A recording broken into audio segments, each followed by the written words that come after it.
কোনো নারীকে কুপ্রস্তাব যদি দেয় কোনো উপরের ছাড়, তুমি নারী মানবে না, দিবে না কোনো প্রকার ছাড়। একটা কথাই মাথায় রাখবেন, তুমি একজন নারী, তুমি অন্যের বোন কিংবা অন্যের স্ত্রী। চাকরি বাঁচাতে তুমি করিও না খারাপ কাজ, কর্ম তোমাকে করতেই হবে যতই থাকুক তোমার অঙ্গের সাজ। আপনি হলেন বড় স্যার, আপনি কিভাবে দেন কুপ্রস্তাব? আপনার মা বোন আছে, আপনি মানতে পারবেন কি এ ধরনের স্বভাব? কেউ কারো এটা মারার চেষ্টা করবেন না। ফেনী নোয়াখালী বন্যা হয় শুনেছি নতুন করে 2024 রানিং 2 বছর ধরে।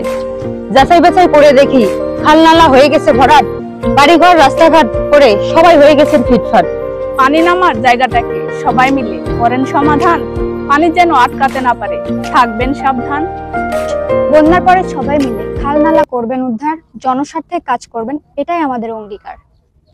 বিদেশে আমার মামা থাকে, চাইলাম অনেক জিনিস পেয়েছি, এখন হয়ে গেছে ফিনিশ।